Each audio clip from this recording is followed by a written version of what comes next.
नारायण नारायण नारायण नारायण। ओम ओम ओम।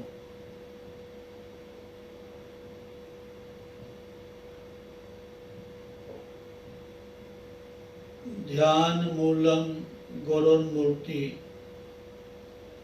पूजा मूलम गुरुपदम, मंत्र मूलम गुरुर्वाक्य, मोक्ष मूलम गुरु कृपा।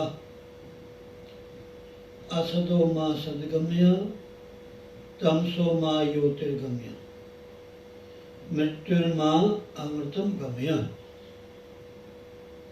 हे परमात्मा, कण कण में विद्यमान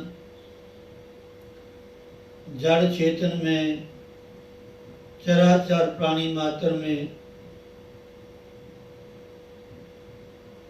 विशेषकर योगियों के हृदय में भी रमण करने वाले परमात्मा से हम बार बार करबद्ध नम्र प्रार्थना करते हैं कि हे परमात्मा, ओम भूर्भुवः स्वः तत्सवितुर्वरेण्यं भर्गो देवस्य धीमहि धियो यो नः प्रचोदयात्। वो परमात्मा हमारी बुद्धियों को, हमारी चेतना को इतना विकसित करें,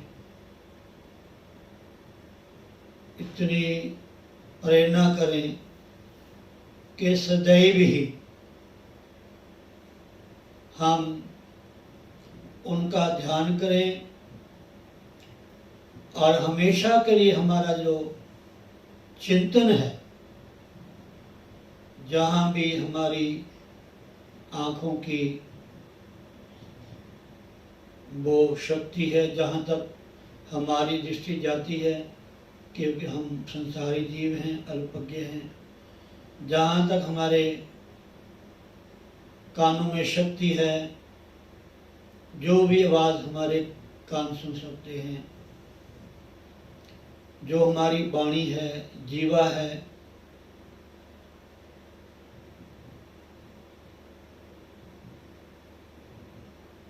ये भी है परमात्मा, ज़्यादा से ज़्यादा आपका ही गुणगान करें, आपकी चर्चा करें। जब भी प्रातः मुंह खोलें तो ओम ही नाम उच्चरे, बस। जब भी पहली बार हमारी आंख खुले, हे परमात्मा तुम्हारे ही दर्शन हो,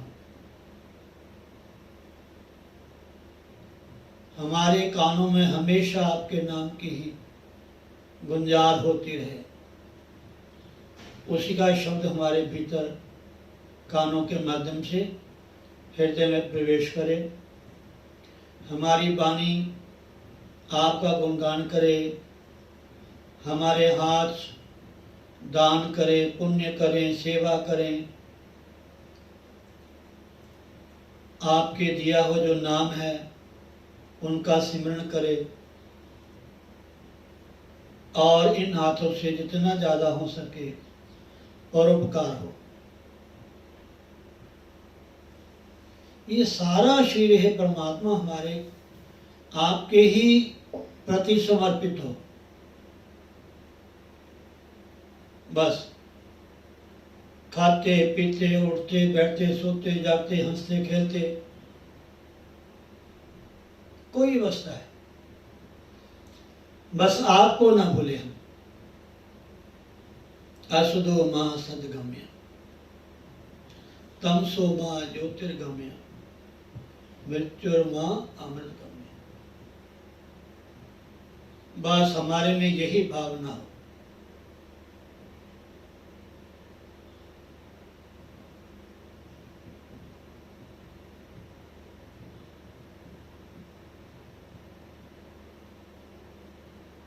यही विनती है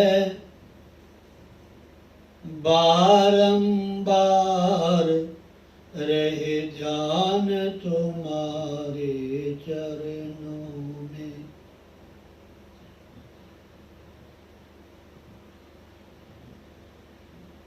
बस तभी जे इंसान का जोड़ा, मनुष्य का जन्म। आप देखो माता बहनों, भाई बंधुओं, श्रोतागणों, परमात्मा ने सानू अपने वर्गा ही बना दिया। भगवान कृष्ण, भगवान राम, जिस तरह मनुष्य शरीर में आए, भगवान भोलेनाथ, माँ भगवती जगजननी जगदम्बा, भगवान श्री गणेश जी, भगवान सूर्य,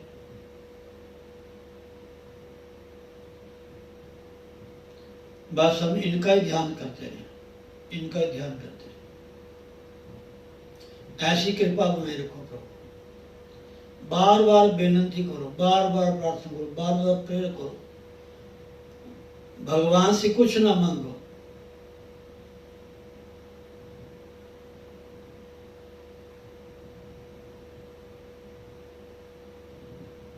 कल मैं कह रहा था साधन है, धन है, परिवार है, रहने के लिए स्थान है, ये तो यथा समय जो हमारे भाग्य में लिखा है वो हमें मिल जाएगा।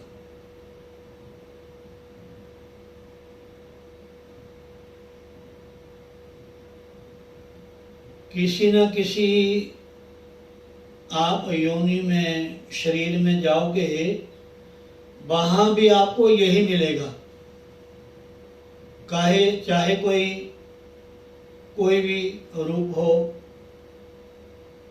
पत्नी का, पति का, बच्चों का, रहने का, खाने का, सोने का, भयपना हर शरीरों में है। लेकिन ये जो मनुष्य का शरीर है, ये केवल भगवान का भजन करने के लिए। बड़े भाग मानुष तन पावा, सुर दुर्लभ सदग्रंथ ही गावा, साधन धाम मोक्ष का द्वार। ये परमात्मा को पाने के लिए, बंधनों से मुक्त होने के लिए, इससे बढ़िया साधन कोई नहीं है। और कहीं भी मन की बात है, घर में रहो, घर से बाहर चले जाओ, तीर्थों में, धार्मिक स्थानों में, कि घर के किसी कोने में जाके बैठ जाओ, बात मन पे खत्म होती है। जहां आपका मन लग गया वहीं आपके लिए सब कुछ है। अगर तीर्थों में जाके, घर छोड़ के, मंदिरों में जाके, कहीं भी जाकर के मन नहीं लगा तो कोई लाभ। और घर में रहते हुए, परिवार में रहते हुए,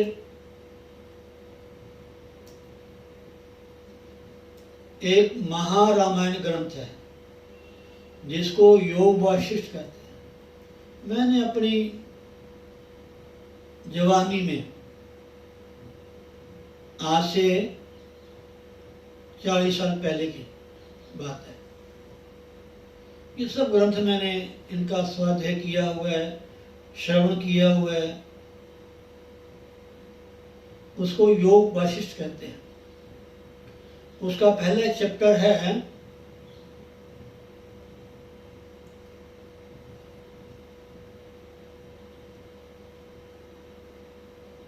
क्या, मैं नाम भूल गया, चलो बता दूंगा आपको। योग शिष्ट का वैराग्य प्रकरण, पहला चैप्टर। जैसे भागवत में पहला स्कंद होता है ना, स्कंद में आके अध्याय होते हैं काफी, ऐसे महारामायण योग शिष्ट का पहला जो चैप्टर है वो वैराग्य प्रकरण। उसमें हमारे भगवान श्री राम जी को वैराग्य हुआ था। आप लोगों ने केवल तुलसी की रामायण पढ़ी है, अगर आप वाल्मीकि रामायण पढ़ोगे आपको और लाभ होगा और बढ़िया कथाएं मिलेंगी आपको। अध्यात्म रामायण पढ़ोगे उसमें आपको और भिन्नता मिलेगी कथा प्रसंग के माध्यम से। आनंद रामायण है, बहुत से रामायण हैं,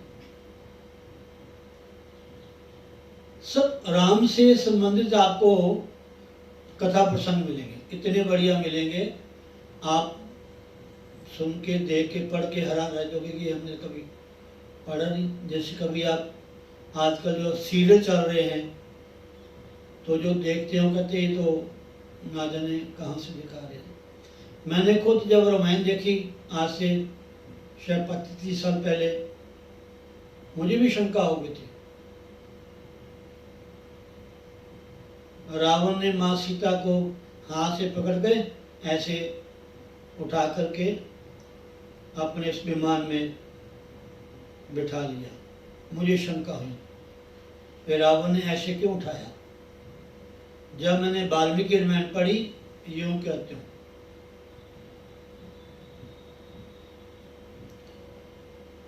तो इसलिए जो महारामायण है, वशिष्ठ है, विशिष्ट योग शिष्ट, उत्पत्ति प्रकरण, ऐसे काफी प्रकरण हैं। मेरे याद तो पूरे नाम नहीं है, मगर मैंने बहुत साल पहले पढ़ा। पहले ही प्रकरण में भगवान राम जी को वैराग्य हो गया। बड़ी सुंदर कथा है, बहुत सुंदर प्रसंग है। आप पढ़ोगे तो हो सकता है आपके समझ ना आए।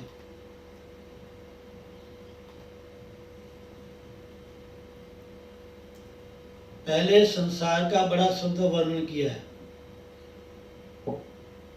ये संसार क्या है, ये संसार में रहने वाले जो इंसान हैं, लेकिन बिना किसी विद्वान गुरु के सनिधि में आप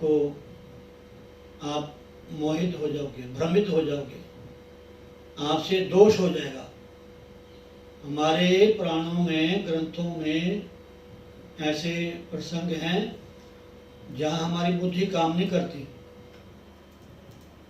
हम वहाँ फेल हो जाते हैं, समझ नहीं आती, आ भी नहीं सकते।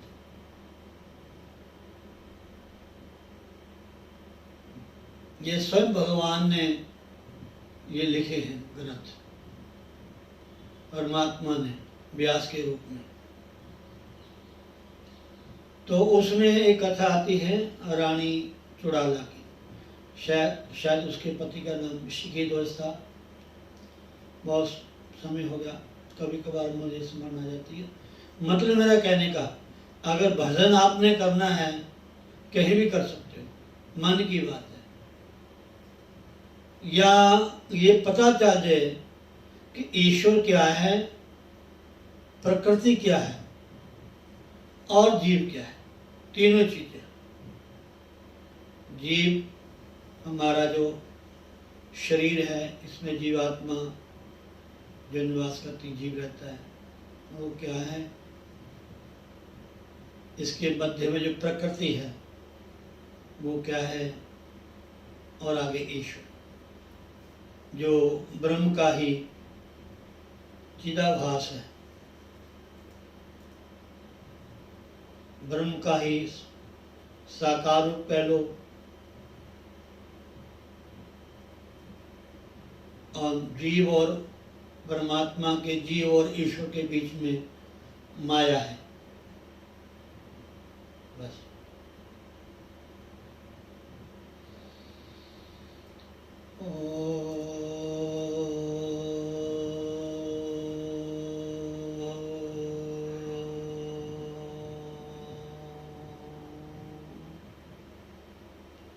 जो है नहीं उसको बन ठन के दिखा देना।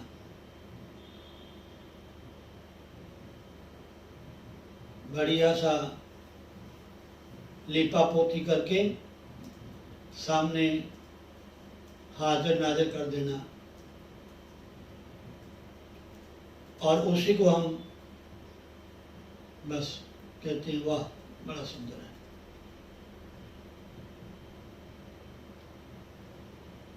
इतने ब्रह्मांड हैं, इतने लोक हैं, इतने भुवन हैं, अनंतानंत। ऐसा कहा है कि भगवान नारायण के, भगवान विष्णु के रोम रोम में ब्रह्मांड है। कितने रोम है? एक एक रोम में अनंत ब्रह्मांड है हमारा, पता नहीं चलता। एक ब्रह्मांड नहीं है हमारा।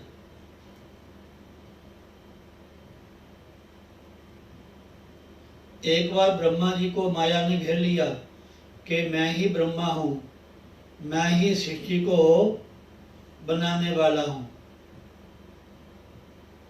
एक मुंह का ब्रह्मा था, मुख का।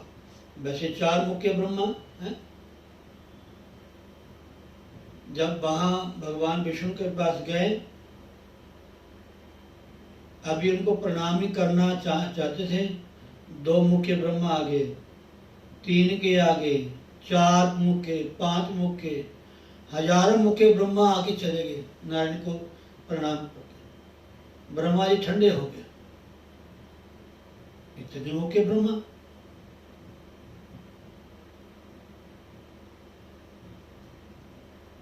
ये अनंत प्रभु की माया है। वो अनंत परमात्मा जिसका कोई अंत नहीं है, बेअंत, आदि और अंत से रहित। ना उसका आदि है ना अंत है, उससे भी ऊपर। उनका नाम विष्णु है, उनका नाम नारायण है, उनका नाम भगवान शिव है। विष्णु है, गणेश है, सूर्य है, जगत जगदम्बा माँ भगवती, सब एक है। और गुरुदेव वो भी ईश्वर परमात्मा साक्षात पार ब्रह्म। तो जो चौड़ाला जो थी रानी, जब उसकी शादी हुई, अपने ससुराल में आई, तो उसके चेहरे पे बहुत तेज,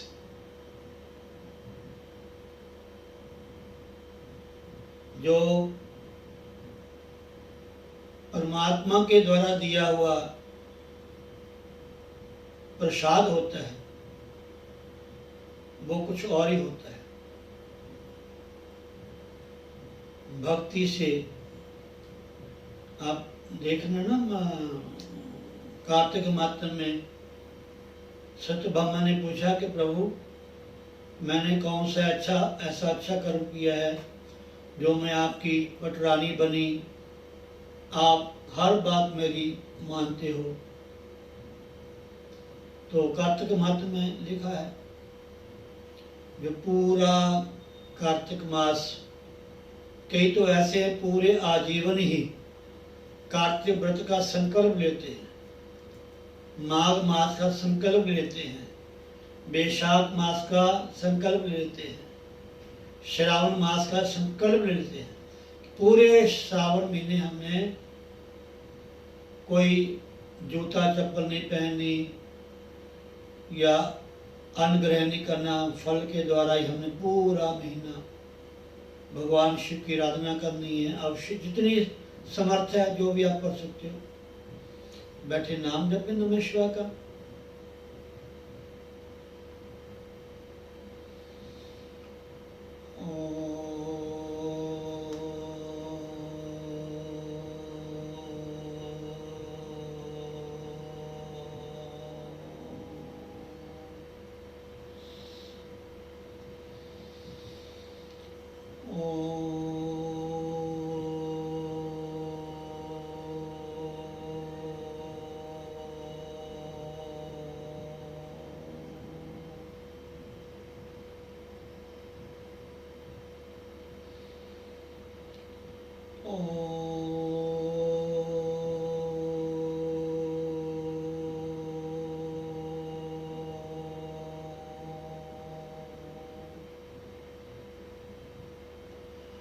तो राजा ने देखा मेरी रानी बहुत प्रसन्न मुख है, बहुत सुंदर है, बहुत शांत स्वभाव है। हमेशा एक ऐसे मस्ती में, ऐसे आनंद में मगन रहती है, ना जाने इसके पास क्या शक्ति है, ये मायके से क्या लेके आई है। तो उस राजा ने पूछा पत्नी से कि देवी, मैं देखता हूं जब से हमारी शादी हुई है आपके भीतर इतनी वो चमक है तप की, शांतमयी विलक्षण सुंदरता,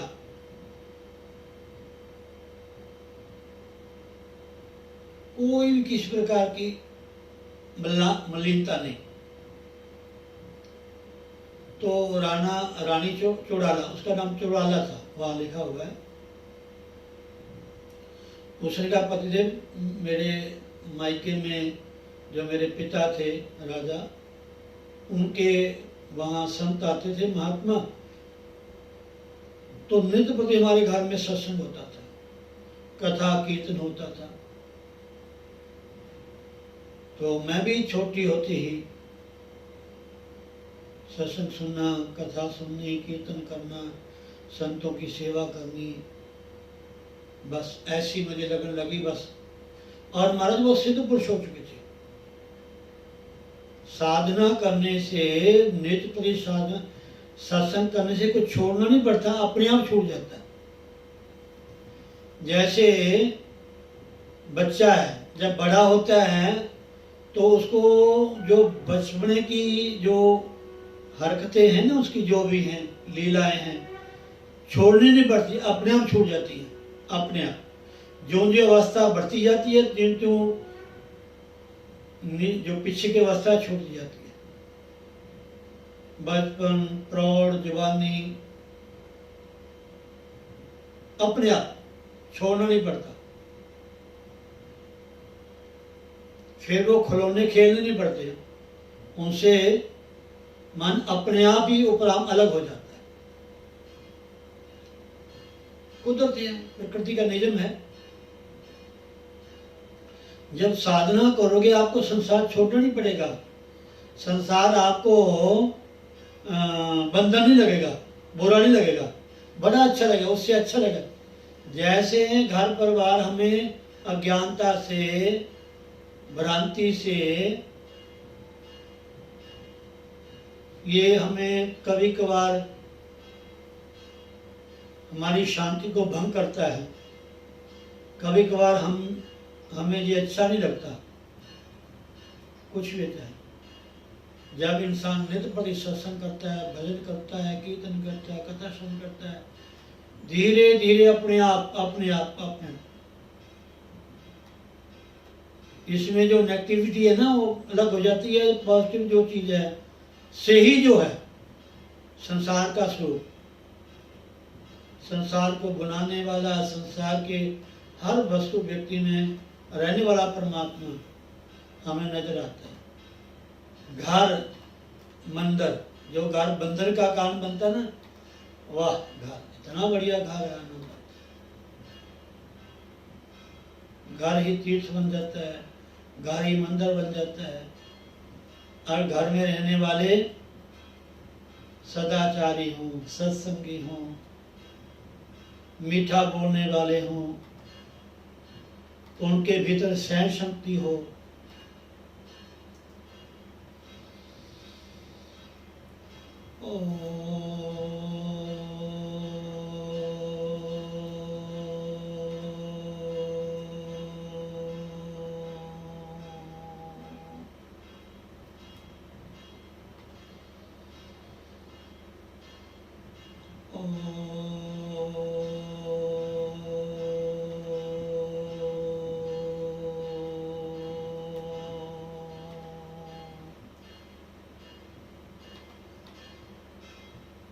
तो राजा के मन में भी आया कि मैं भी इस शांति को, इस आनंद को प्राप्त करूंगा। लेकिन वो बिना गुरु के वो आनंद, वो शांति, वो परमात्मा हम सबके भीतर विराजमान है। जहां मर्जी बैठ जाओ, हमारे साथ आओ।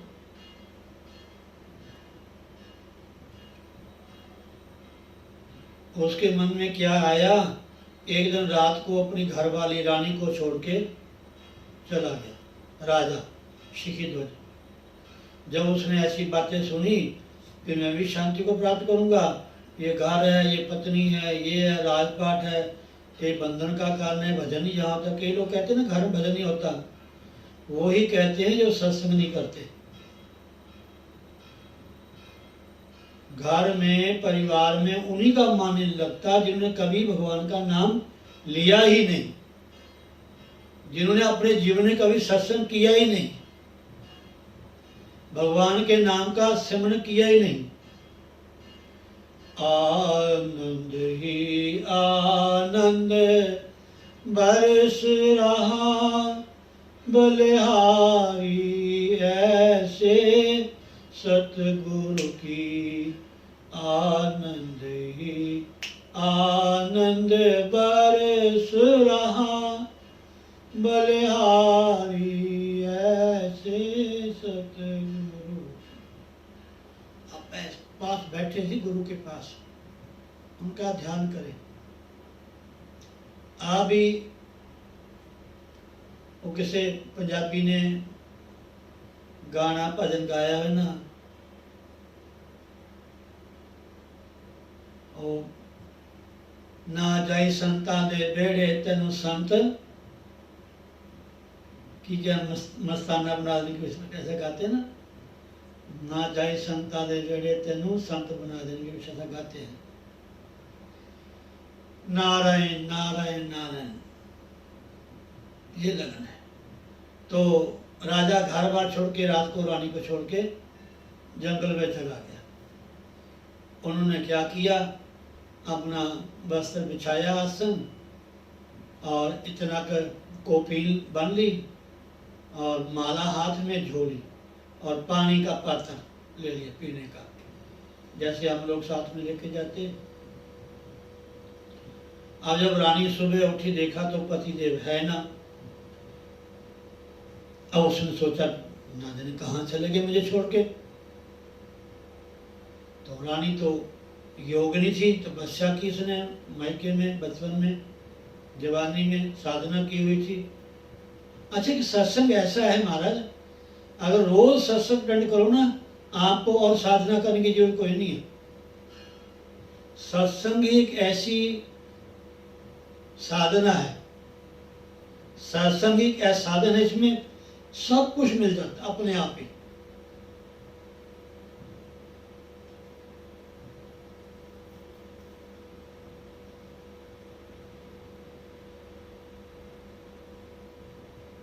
तो रानी ने जब ध्यान लगाया, देखा ओहो मेरा पति तो राजा जंगल में बैठा तपस्या कर रहा है।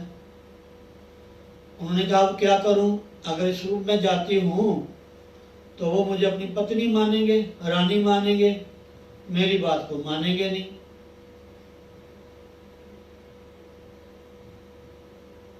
तो रानी चुड़ाला ने अपना रूप बदल लिया, एक ब्रह्मचारी बन गई। वहां लिखा है कुंभ ऋषि, ब्रह्मचारी बन गए, कुंभ ऋषि बन गए, और अपने योग बल के द्वारा वो जंगल में चले गए। तो राजा को बुलाया, रानी ने जो ब्रह्मचारी बनी हुई थी। तो कथा तो बहुत विस्तार की है, बड़े अच्छे तरीके से रानी ने अपने पति को वापस घर में लेकर आई। तो उन्होंने समझाया कि ये जो आप घर छोड़ के भजन करने आए हो ना, आप घर में भी कर सकते हो अगर आप करना चाहो तो। बड़ी सुंदर कथा है। रानी ने उनको बताया, फिर उनके सामने एक माया का रूप भी बनाया, दिखाया उसको। जब परिपक्व हो गया उसका पति तो हम घर ले आई, फिर वो राज करने लगे। तो मतलब कहने का ये है, ये जो साधनाएं हैं, ये जो भक्ति है, ये जो सत्संग है, ये जो ज्ञान है, ये जो क्रियाएं हैं, ये बिना गुरु के, बिना सत्संग के हमें नहीं मिलती। समझे नहीं? जब हमें पता चल जाता है कि मैं कौन हूं, मैं यहां क्यों आया हूं संसार में, और मुझे क्या करना है, जब पता लग जाए इंसान को, फिर तो महाराज बस वो छोड़ेगा। जब भी समय मिलेगा बस बैठ जाएगा ध्यान में।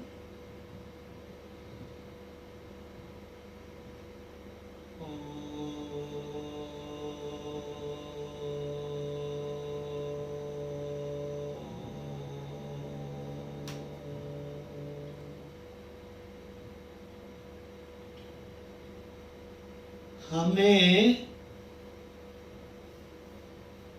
भगवान के प्रति, ईश्वर के प्रति, भक्ति के प्रति जब तक रुचि नहीं होगी, जब तक मन में ये एक भावना नहीं होगी कि मुझे भजन करना चाहिए, समझे नहीं? रामायण में बालकांड में एक बहुत सुंदर दोहा आता है। जिन राजा ने तपस्या की, पति पत्नी ने, उनको साथ साथ परमात्मा ने दर्शन दिए, नारद ने,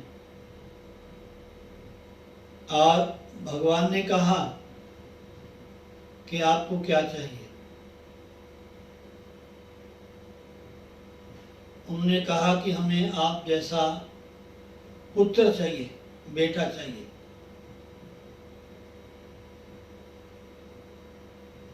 अब भगवान ने सोचा कि मेरे जैसा तो कोई और हो नहीं सकता, मैं ही हूँ। तो भगवान ने कहा कि मैं ही आपके वहाँ बेटा बन के आऊँगा। तो जो मनु शतरूपा थे, जिन्होंने तपस्या की, वो उनके तीनों जन्मों का भगवान ने स्मरण करवाया। पिछले जन्म में तुम क्या थे, अब क्या, आगे क्या बनोगे, ये सारा भगवान ने उनको बताया। ये सज्जों की बातें हैं। हम लोग थोड़ा भजन करते हैं, पाठ करते हैं, कीर्तन करते हैं, सत्संग करते हैं, हम सोचते कि हमने बहुत कुछ कर लिया। नहीं, ये साधने हमारी सतत होनी चाहिए। चलते फिरते, उठते बैठते, सोते जागते, खाते पीते, हंसते रोते, बस ध्यान भगवान। तो उस राजा के मन में विचार आया, होई न विषय विराग, भवन बसत भा चौथपन। कहते राज्य भवन में रहते हुए हमारी चौथी अवस्था आ गई, बुढ़ापा आ गया, लेकिन हमें इन विषयों से वैराग नहीं हुआ।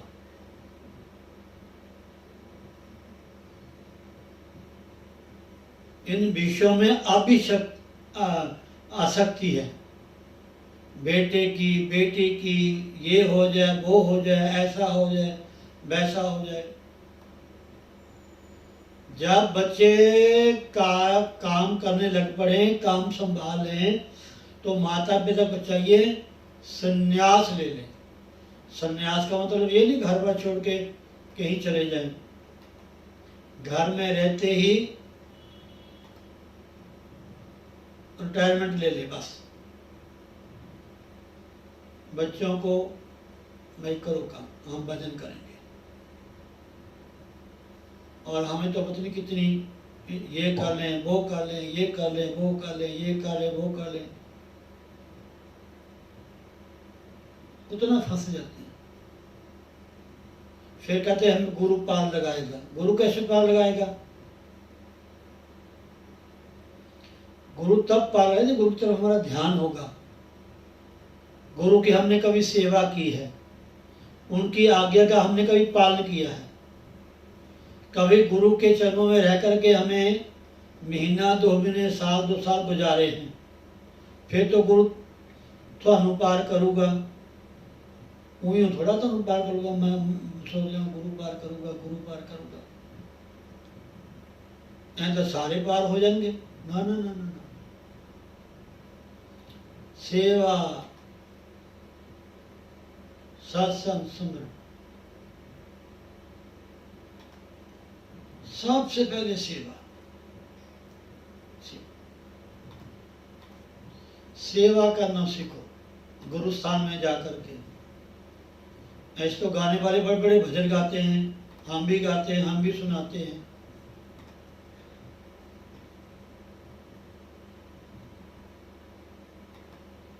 जो भी सेवा मिल जाए बस।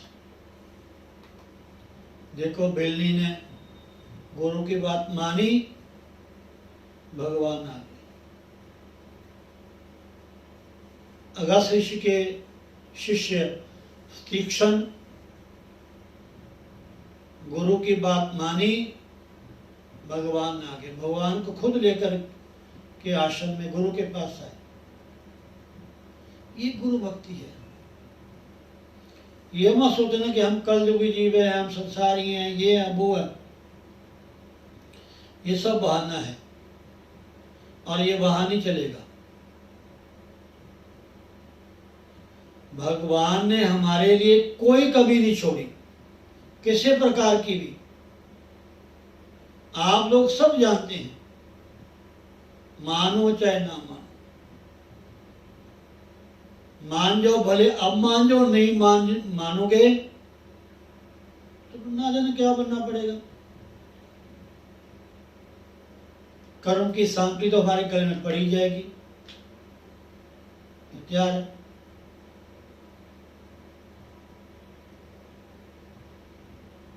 अगर मनुष्य जन्म में हमने लाभ नहीं उठाया तो किसी और जन्म में आप कहोगे जी कुछ बन जाओ ना, नमस्कार। ये मौका है मनुष्य होने का।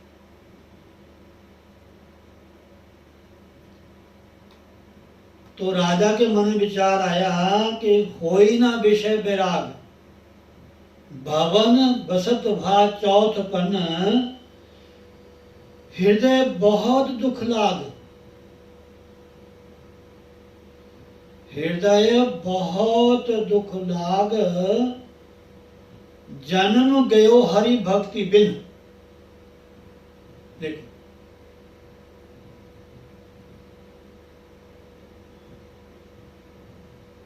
ये भक्ति है, ये ज्ञान है, ये वैराग्य है। ये भक्ति की पहली श्रेणी है।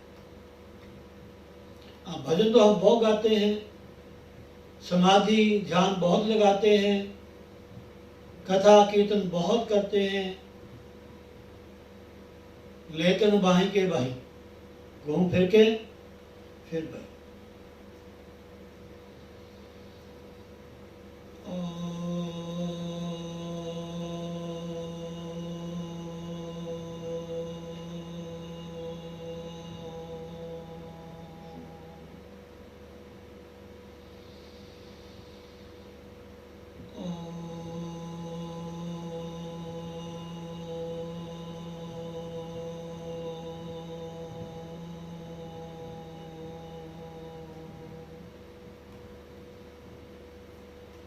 जब मन में शुभ विचार आ गया, जब मन में सत्संग बस गया, तब से शुरू कर दो, नहीं तो ना जाने क्या बनना पड़ेगा। इसलिए माता बहन भाई बंधुओं, जितना ज़्यादा हो सके हमें भगवान का भजन, भगवान की भक्ति, जो गुरु ने नाम दिया है ज़्यादा से ज़्यादा नाम पे जोर दीजिए। जो भी नाम दिया उसको बैठ के सिमरण करें, माला से जपें, अपनी वाणी से जपें, उनका ध्यान लगाएं। कोई धार्मिक ग्रंथ है, गीता है, रामायण है, भागवत है, उपनिषद हैं, संत महात्माओं के जो प्रवचन है, इतनी सुंदर किताबें, उनका अध्ययन कीजिए, पढ़ें, तो हमारा जीवन सार्थक होगा। बोलो सतगुरुदेव भगवान की जय।